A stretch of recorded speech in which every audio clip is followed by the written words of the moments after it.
Por várias vezes já me perguntaram se existem regras para ser leitor na missa.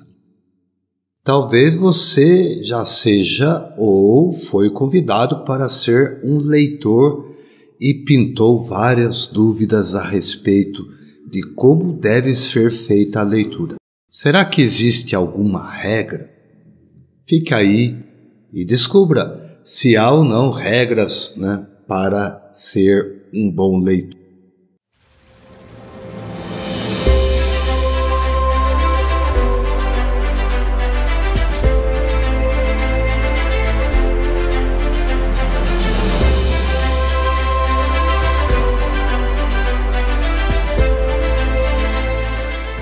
Seja bem-vindo ao canal do Passos na Fé. Sou o Diácono Carlos e vou responder esta pergunta a partir de questionamentos que já me fizeram. Por exemplo, uns já me perguntaram como um leitor deve se comportar durante a missa.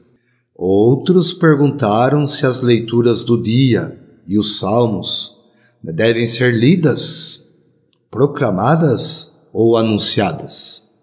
Ou ainda, como deve ser meu tom de voz, minha postura, enfim. Vamos por parte, Bom, há na igreja liturgistas, que são pessoas estudadas que interpretam as normas para uma correta aplicação na liturgia. E olha só, muitos afirmam que a palavra de Deus na celebração deve ser proclamada. Veja bem, devem ser proclamadas com simplicidade e autenticidade. O leitor, em resumo, deve ser ele mesmo e proclamar a palavra sem artifícios inúteis. De fato, uma regra importante para a própria dignidade da liturgia é a da verdade do sinal, que afeta tudo. Os ministros, os símbolos, os gestos, os ornamentos e o ambiente. Ou seja, não gira só em torno da proclamação propriamente dita, mas de todo o ambiente, dos gestos, os ornamentos, tudo colabora para que o leitor possa exercer também com dignidade o seu ministério. Vamos agora falar das 3 regras fundamentais para um leitor. Antes, porém, é bom dizer que seria o ideal, Mas em muitas comunidades a realidade é outra. Todavia, não devemos deixar de procurar fazer o melhor, na liturgia. Vamos conhecer estas 3 regras. O leitor deve ter pelo menos um conhecimento mínimo da Bíblia, ou seja, sua estrutura, composição, número e nome dos livros do Antigo e Novo Testamento, seus principais gêneros literários, se é um livro histórico, se é poético, se é profético, se é um livro sapiencial e etc. Quem vai ler na missa precisa saber o que vai fazer e que tipo de texto vai proclamar.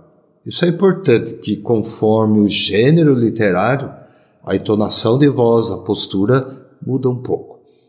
Além disso, precisa ter uma preparação litúrgica suficiente, distinguindo os ritos e suas partes, e sabendo o significado do próprio papel ministerial no contexto da liturgia da palavra. Isso é importante. Por quê? Veja bem, eu tenho que conhecer as partes da missa, rito de entrada, rito da palavra, rito da Eucaristia e ritos finais.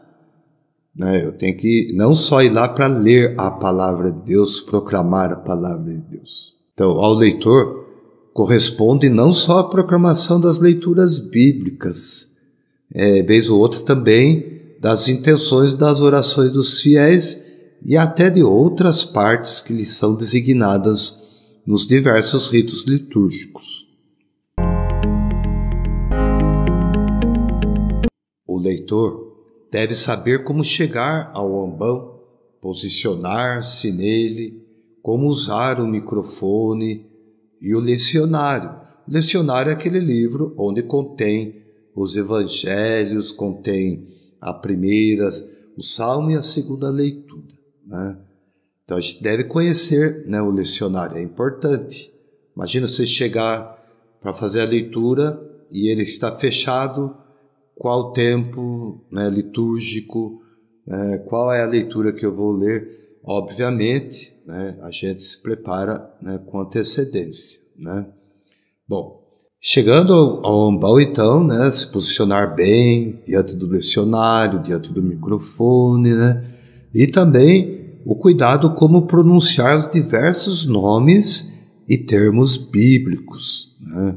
De que maneira proclamar os textos, evitando assim uma leitura apagada ou enfática demais. Precisa ter clara consciência de que exerce um ministério público diante da Assembleia Litúrgica. Então a sua proclamação deve ser ouvida por todos, tá?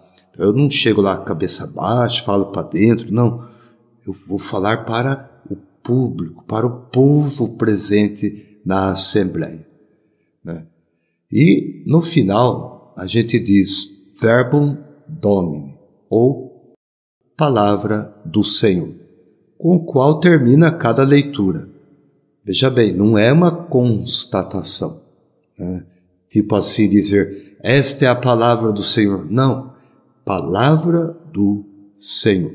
Mas, né, ela tem esse tom de aclamação, né, repleta de assombro. Palavra do Senhor.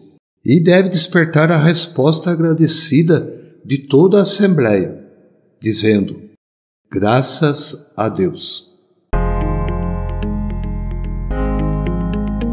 A Igreja não contrata atores externos para anunciar a palavra de Deus, mas confia este ministério aos seus fiéis, porque todo serviço à Igreja deve proceder da fé e alimentá-la. Olha só, o leitor, portanto, precisa procurar cuidar da sua vida interior e dispor-se com um espírito de oração e olhar de fé. Esta dimensão pessoal, né, de oração, de fé, edifica o povo cristão que vê no leitor uma testemunha da palavra que proclama. Esta, ainda que seja eficaz em si mesma, né, a palavra, adquire também, né, da santidade de quem a transmite um esplendor singular e um ministério atrativo. Ou seja, uma palavra bem proclamada vai chegar aos ouvidos, penetrar no coração e as pessoas vão ficar, né, felizes por receber esta palavra, ela ter chegado de forma clara, né, e tocante, né, podemos dizer assim. Então, do cuidado da própria vida interior do leitor, além do bom senso, também depende a propriedade dos seus gestos, do seu olhar, do seu vestir, do seu penteado também. É evidente que o ministério do leitor implica uma vida pública, conforme os mandamentos de Deus e as leis da Igreja. Então, o que eu faço fora da Igreja implica dentro da Igreja. Bom, estas 3 regras básicas, né, deveria constituir uma iniciação prévia aos leitores e seria importante dar continuidade, né, de forma permanente. Ou seja, eu tenho que ir me aperfeiçoando, conhecendo melhor os livros da Bíblia, né, participando de retiros, de encontros, de formação, para melhorar o meu ministério. E também para que os costumes não se percam. E isso que eu falei vale para os ministros de qualquer grau e ordem, seja leigo, diácono, padre, bispo, tá? É muito útil, né, para o próprio leitor e para a comunidade que todo leitor tenha a coragem de verificar, né, se ele tem todas essas qualidades. E caso não tenha, ou caso tenha, mas elas diminuam, saber buscar ajuda para exercer seu ministério. Portanto, realizar este ministério é certamente uma honra. E na igreja, e a própria igreja, melhor dizendo, sempre considerou assim. Não é um direito, mas um serviço em prol da Assembleia Litúrgica, que não se pode exercer sem as devidas habilitações, pela honra de Deus, pelo respeito ao seu povo e pela própria eficácia da liturgia. Tá bom? Se gostou deste vídeo, deixa aí o seu comentário. Não se esqueça de curtir e se inscrever no canal, tá bom? Deus abençoe a sua vida e até o próximo vídeo.